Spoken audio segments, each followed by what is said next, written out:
Assalamualaikum warahmatullahi wabarakatuh. Perkenalkan, nama saya Sofiana Putri Setiawati dengan NIM 212111268. Bahwa di sini saya akan menyampaikan mengenai book review dengan mata kuliah Hukum Perlindungan Konsumen. Nah, bahwasanya di sini saya akan mereview buku yaitu dengan berjudul Modul Mata Kuliah Perlindungan Hukum dan Konsumen, yaitu penulisnya Muhammad Kustulani, penerbit dari PSP Nusantara Press 2018 dengan 64 halaman, yaitu babnya ada bab sejarah dan bab perlindungan hukum konsumen dan pengertian asas, dan yang ketiga yaitu mengenai bab pengelola pelaku usaha. Perlindungan hukum adalah suatu perlindungan yang diberikan kepada subjek sesuai dengan aturan hukum, baik itu yang bersifat preventif maupun yang bersifat represif, baik secara tertulis maupun tidak tertulis dalam rangka penegakan peraturan hukum. Nah, perlindungan hukum konsumen adalah dalam pasal 1 angka 2 UU PK nomor 8 tahun 1999 tentang perlindungan konsumen adalah setiap orang pemakai barang dan jasa yang tersedia dalam masyarakat, baik kepentingan diri sendiri, keluarga, orang lain maupun makhluk hidup lain, dan tidak untuk diperdagangkan. Nah, selain itu asas hukum perlindungan konsumen ini yang pertama mengenai asas manfaat, keadilan, keseimbangan, keamanan, dan yang terakhir yaitu mengenai asas kepastian hukum.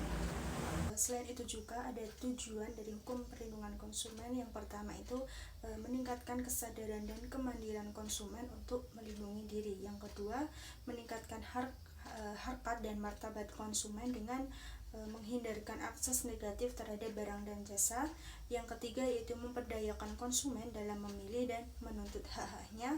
Yang keempat, menciptakan sistem perlindungan konsumen yang menjamin kepastian hukum dan akses informasi. Nah, selain itu juga ada hak dan kewajiban yaitu dalam Undang-Undang Nomor 8 Tahun 1999.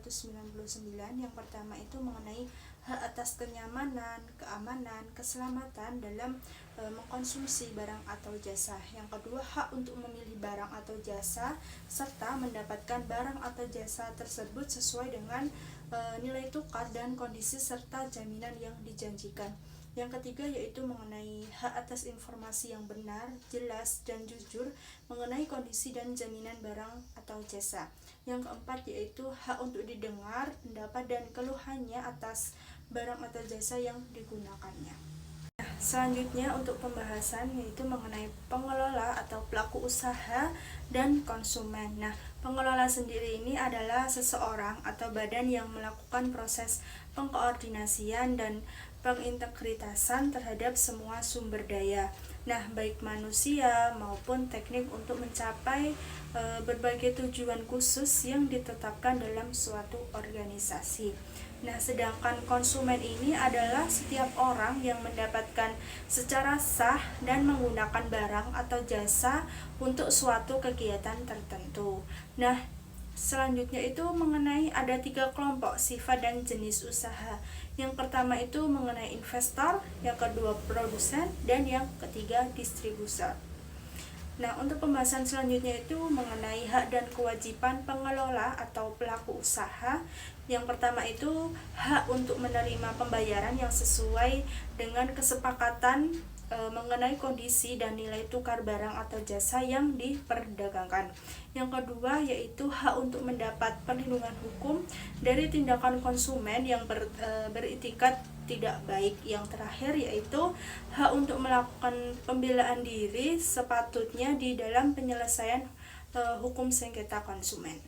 Pembahasan selanjutnya yaitu mengenai konsumen. Konsumen ini adalah setiap orang yang mendapatkan secara sah dan menggunakan barang atau jasa untuk kegiatan tertentu.